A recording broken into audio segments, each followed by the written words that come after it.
ಏ ತೋರಪ್ಪ ನೀನು ರೊಕ್ಕ ನಾವಳೆ ನಿನ್ ಕಡೆ ರೊಕ್ಕ ಇಸ್ಕೊಳ್ಲಕ್ಕ ಹೋಮಾರಾಯ. ಏನು ರೊಕ್ಕ ಕೊಟ್ಟಿದಿ ಬರೀ ಸರ್ಗೆ ಫೋನ್ ಹಚ್ಚಿದ್ದಿ, ಏನ್ ನೀನ್ ರೊಕ್ಕ ತಗೊಂಡು ಎಲ್ಲಿ ಓಡಿ ಹೋಗ್ತಾವ ಅಂತ ಮಾಡಿದಿ? ಯಾಕೋ ಏನಾಯ್ತು? ಮರ ಏನು ಈ ರೊಕ್ಕ ಕೊಟ್ಟಿದಿ ಫೋನ್ ಹಚ್ಚೋದ್ ನಿಂತಿದಿ ಮರ, ಇನ್ನೊಮ್ಮೆ ನಿನ್ ಕಡೆ ರೊಕ್ಕನ ಇಸ್ಕೊರಂಗಿಲ್ಲ ಏನು.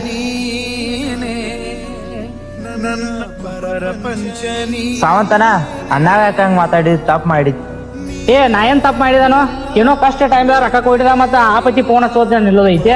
ಅನ್ನ ಎಂತ ಕಷ್ಟ ಟೈಮ್ದಾಗ ರೊಕ್ಕ ಕೊಟ್ಟ ಗೊತ್ತೈತಿ ನಿಂಗ್? ಅಪ್ಪ ನಿಂಗೆ ಮುಂಜಾನೆ ಕರ್ಕೊಂಡ್ಬರ್ಲಿ, ಯಾಕಂದ್ರೆ ನಂದು ಈ ವಾರ ಪಗಾರ ಆಗಿಲ್ಲ ಅದಕ್ಕ. ಅಣ್ಣ ಕೈಯಾಗ ರೊಕ್ಕದಾವಲ್ಲ ಸುಳ್ಳು ಯಾಕೆ ಆತಿ? ಏ ಬಾಬು ಅವಂತ ಫೋನ್ ಹಚ್ಚಿದ್ದು, ಪಾಪ ರೊಕ್ಕ ಬೇಕಂತಂದ, ಏನ್ ಅರ್ಜೆಂಟ್ ಐತಿ ಆಮೇಲೆ ನಡಿ ಪಾಪ ರೊಕ್ಕ ಕೊಟ್ಟು ಬರ್ನ ಹೋಗಿ.